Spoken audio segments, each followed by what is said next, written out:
बिस्मिल्लाहिर्रहमानिर्रहीम। अस्सलाम वालेकुम नाज़रीन कराम, मैं हूं मखदूम शहाबुद्दीन और आप देख रहे हैं मेरा फेसबुक और यूट्यूब चैनल। उम्मीद करता हूं आप सब लोग बखैर वाफियत होंगे और जहां भी होंगे अपने अहले खाना समेत खुश भी होंगे और महफूज भी। नाज़रीन कराम, इमरान खान अपनी आई पर आ चुका है और यूं लग रहा है क्योंकि गुज़श्ता 3-4 हफ्ते से इमरान खान जो इंतहाई मस्बत बयानात दे रहे थे और ऐसे बयानात जो कि टेंशन्स को ईज़ करने में और टेंशन्स कम करने में मुआविन साबित हो सकते थे, लेकिन अब इमरान खान के सब्र का पैमाना लबरेज हो चुका है और खान साहब ने एक बहुत बड़ा बयान दिया है और खान साहब ने कहा है कि मैं साबित करूंगा कि कौन सा फौजी अफसर हमारे ऊपर जुल्म में मुलव्वस है। ये एक बहुत बड़ी स्टेटमेंट भी है और इस स्टेटमेंट के साथ साथ नाज़रीन कराम कुछ और बड़ी पॉलिटिकल हैपनिंग्स भी हैं और पीपल्स पार्टी और नून लीग इस वक्त वैसे ही एक दूसरे से जिस तरह से बदजन हो चुके हुए हैं, लेकिन पीपल्स पार्टी इस वक्त हुकूमत छोड़ सकती है और इस हवाले से इम्कानात जो हैं वो बढ़ चुके हैं और बिलावल भुट्टो को इलेक्शन से पहले अवाम को बेवकूफ़ बनाने के लिए और इलेक्शंस में माइलेज हासिल करने के लिए अपोजिशन लीडर बनाया जा सकता है। इस हवाले से पीपल्स पार्टी ने भी गौर व फिक्र जो है वो शुरू कर दिया और बड़ी एक्सक्लूसिव किस्म की डिटेल्स हैं जो डिटेल्स आपके सामने रखनी है। सबसे पहले नाज़रीन आपको पता है कि इस वक्त सर पीटने का वक्त जो है वो नून लीग और पीपल्स पार्टी का है और एक जानिब तो ये सब कुछ हो रहा है और वहीं दूसरी जानिब कुछ और चीज़ें भी हो रही हैं और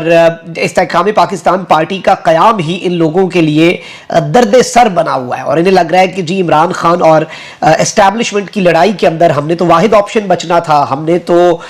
इस तरह से ही इक़्तिदार में आना था, हमारे पास तो और कोई रास्ता नहीं था कि इमरान खान और एस्टैब्लिशमेंट की आपस में लड़ाई हो जाए और एस्टैब्लिशमेंट के पास हमारे अलावा और कोई ऑप्शन ही ना बचे, ये पॉइंट ऑफ नो रिटर्न पे जाएं, एस्टैब्लिशमेंट के पास हम वाहिद ऑप्शन होंगे, फिर वाह होगी जी और पता नहीं क्या कुछ हो जाएगा।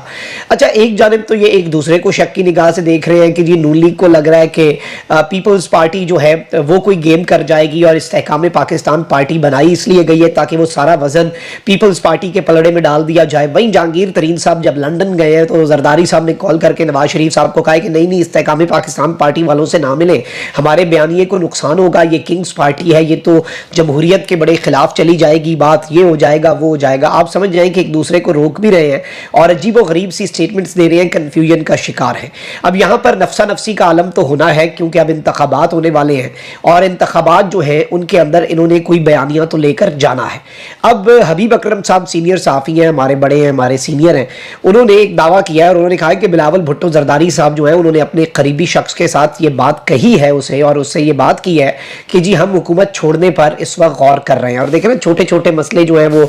खुलकर सामने आ रहे हैं और चीज़ें भी सामने आती जा रही हैं। मैंने आपको बजट वाले दिन भी बता दिया था कि खबर लीक हुई थी कि जी वफाकी हुकूमत जो है वो 30% सरकारी मुलाजमीन जो है उनकी तनख्वाह बढ़ाना चाहती है, जबकि पीपल्स पार्टी के जो वज़रा हैं उनका नहीं 50% बढ़ाएं वरना हम ये बजट पास ही नहीं करेंगे। फिर जी बड़ा रोला डाला और फिर 35% यानी पीपल्स पार्टी ने आके सरकारी मुलाजमीन के हुकूक की जंग लड़ी। ज़रा बयानिया देखें ना कि ये खबर लीक क्यों करवाई गई, हुआ नहीं हुआ वो एक अलग बात है, हुआ भी तो ये खबर बाहर आई क्यों, ये पीपल्स पार्टी की इमेज बिल्डिंग के लिए आई। अब नजम सेठी साहब जो है उनके मामले के ऊपर भी अब बहुत ज़्यादा फटा पड़ चुका है कि जी वजारत बैलेंस सूबाई हम आहंगी और दीगर चीज़ें जो हैं वो हमारे पास है, तो जो चेयरमैन क्रिकेट बोर्ड है PCB का जो चेयरमैन है वो भी हम ही लगाएंगे। नजम सेठी साहब जरदारी साहब से मुलाकातों के लिए वक्त मांग रहे हैं, नजम सेठी साहब को वक्त मिल नहीं रहा और ये अपने बंदा लगाना चाह रहे हैं कि जी हमारा है तो ऐसे ही है। असल में मसला ये नहीं है, मसला कोई चेयरमैन PCB या इस तरह के छोटे पेटी इशूज़ नहीं है, मसला बहुत बड़ा है और वो ये होता है ना कि जब आपने फैसला कर लिया होता है फिर आप बहाने ढूंढ रहे होते हैं, फिर आपको कोई ये भी बात बुरी लगती है कि भाई तुम सांस ठीक तरह से नहीं ले रहे, ये मुझे अच्छा नहीं लगा तुम्हारा कि तुम सांस क्यों ले रहे हो, या फिर सांस जो तुमने ली है ये तुम बेहतर अंदाज में भी ले सकते थे, ये तुमने ठीक नहीं ली। जब मसला बनाना हो तो फिर मसले के लिए हज़ार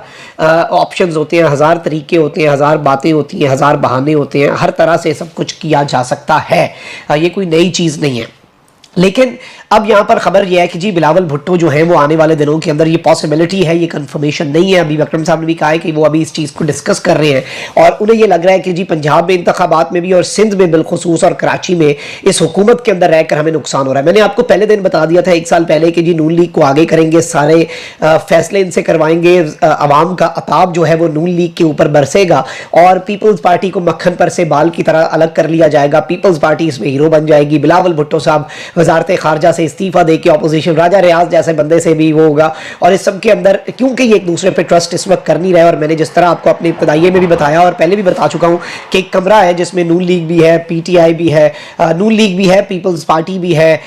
JUI भी है, और भी बहुत से लोग हैं जो हैंडलर्स हैं, और सबको एक दूसरे पे एतमाद नहीं है। और आप इसकी मंजर कशी इस तरह से कर लें कि सब ने अपने दो पिस्तौल निकाल के एक दूसरे पे ताने हुए हैं और ये एक सर्कल सा बना हुआ है। तो अब इन्हें ये भी लग रहा है कि राजा रियाज तो पहले से कॉम्प्रोमाइज्ड आदमी है, वो क्या किस तरह का अपोजिशन लीडर है ये सबको पता है। और वजीर आजम निगरान जो होगा वो लीडर ऑफ द हाउस और लीडर ऑफ द अपोजिशन, इसके अलावा और कोई हल कोई नहीं होता। तीसरा बंदा चाहे हुकूमत में जितने मर्जी वजीर हो, लीडर ऑफ द हाउस है जी शहबाज शरीफ, लीडर ऑफ द अपोजिशन है राजा रियाज। तो ये भी उन्हें इस वक्त खदशात हैं बहुत ज्यादा पीपल्स पार्टी वालों को। तो वो कह रहे हैं कि जी इनकलाबी बनने का ये एक ऑप्शन है जो इस वक्त पीपल्स पार्टी की मेज के ऊपर है, और पीपल्स पार्टी इस ऑप्शन को डिस्कस कर रही है। पीपल्स पार्टी इस ऑप्शन के ऊपर गौर व फिक्र कर रही है कि जी बिलावल भुट्टो को हम अपोजिशन लीडर बना दें, इस हुकूमत की हम जईते ही फेर दें। और वही बात है कि जी सारे मजे ले लिए और अवाम पागल है ना, हम तो पागल हैं, हमारा तो शॉर्ट टर्म मेमोरी लॉस है। हमें ऊपर से हुक्म आएगा ताकतवरों का कि जी भूल जाओ सब कुछ जो पीपल्स पार्टी इस हुकूमत का हिस्सा रही, हम 23 करोड़ अवाम आंखें बंद करके भूल जाएंगे। इतना आसान है ना भूलना,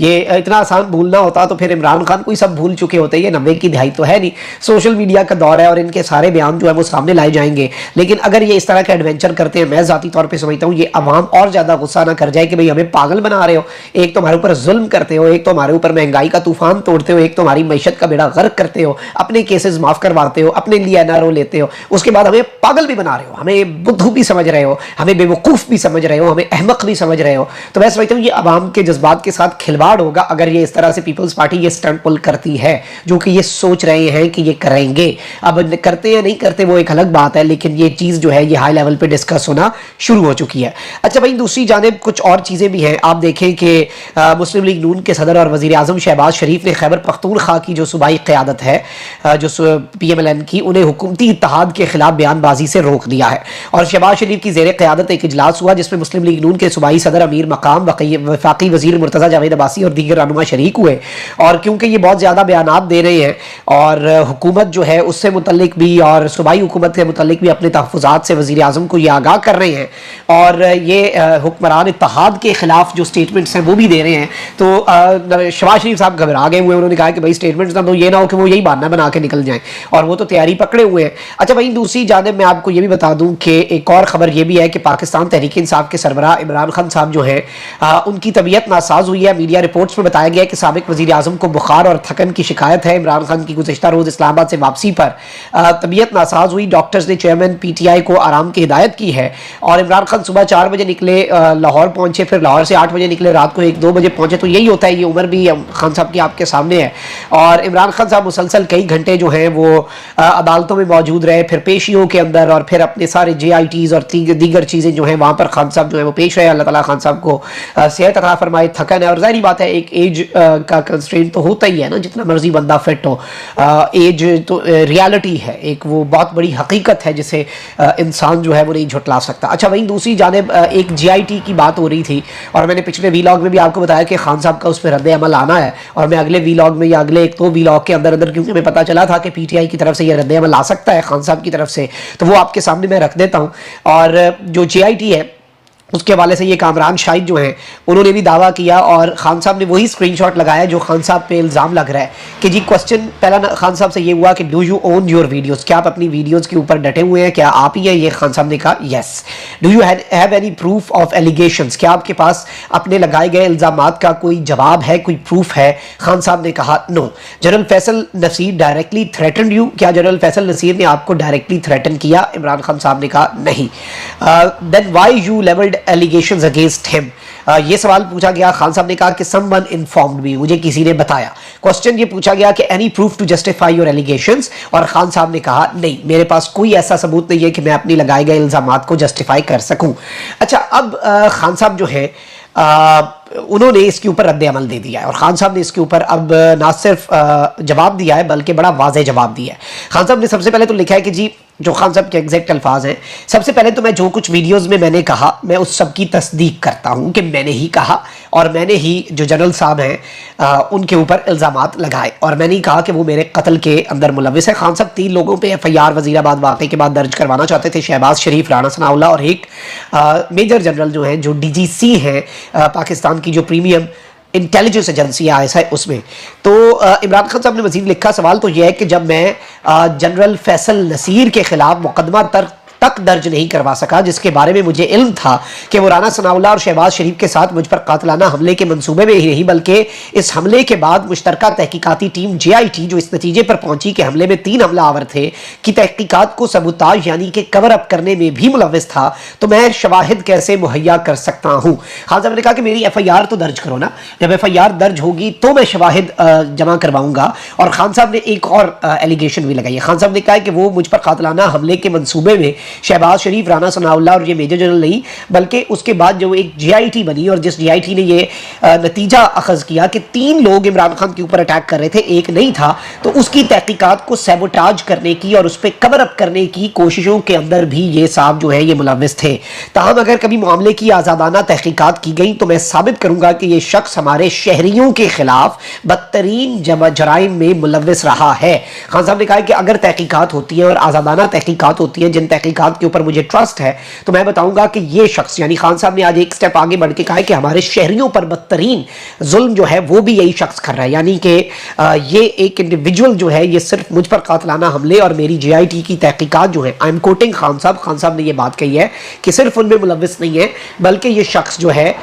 ये हमारे लोगों के ऊपर बदतरीन जुल्म जो है उस जुल्म के अंदर भी मुलव्वस है। अब अगर पिछले 2-3 हफ्तों की आप स्टेटमेंट्स देखें, इमरान खान साहब जो है उन्होंने कुछ ऐसी स्टेटमेंट्स दी कि वो मुज़ाकरात भी करना चाहते हैं, वो मामलात को अफ़ाम व तफ़हीम से हल भी करना चाहते हैं, चीज़ें रेसिप्रोकेट शायद उस तरह से नहीं हुई या पता नहीं क्या मामला है। लेकिन अब खान साहब जो है यूँ लग रहा है कि अब वो मज़ीद चीज़ें जो हैं वो बैकफुट की सियासत जो है ना, बैकफुट पे आके खेलने वाली सियासत जो है वो खान साहब से अब हो नहीं पा रही और खान साहब अब मज़ीद कर नहीं पा रहे। पिछले 3-4 हफ्ते से खान साहब ने वो सियासत की है अपेरेंटली। अगर हम एक ओवरऑल व्यू देखें ना, बर्ड आई व्यू को देखें और इस तरह से एनालाइज करें खान साहब की पॉलिटिक्स को, तो उसमें तहम्मुल आया। लेकिन खान साहब जो हैं अब उन्होंने ये जो स्टेटमेंट दी है बिलाशुबा ये एक बड़ी अहम और ये मामलात को तब्दील करने की हैसियत रखती है ये स्टेटमेंट, ये भी मैं आपको बता दूं। अपना बहुत ख्याल रखें। अल्लाह निगहबान। पाकिस्तान।